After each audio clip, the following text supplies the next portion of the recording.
And a hearing into the death of 6-month-old baby Samantha Pendo will start on Monday the 19th. The matter was mentioned today at the Kisumu High Court. Kisumu Business Community Chairman Audi Ogada has requested to be admitted as an interested party in the case. Audi says he has enough evidence, including photographs and video, that will help in the case. He also says he has witnesses who are willing to testify.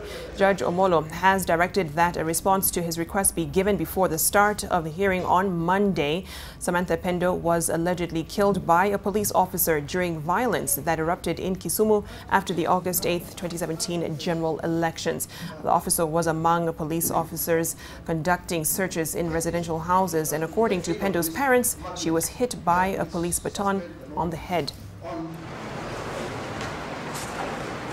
Illegal instruction that has not been in the place of the law, and they have done it time and again, Your Honor.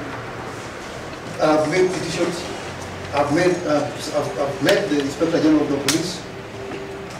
We have talked with commissions. We have talked with IPOA.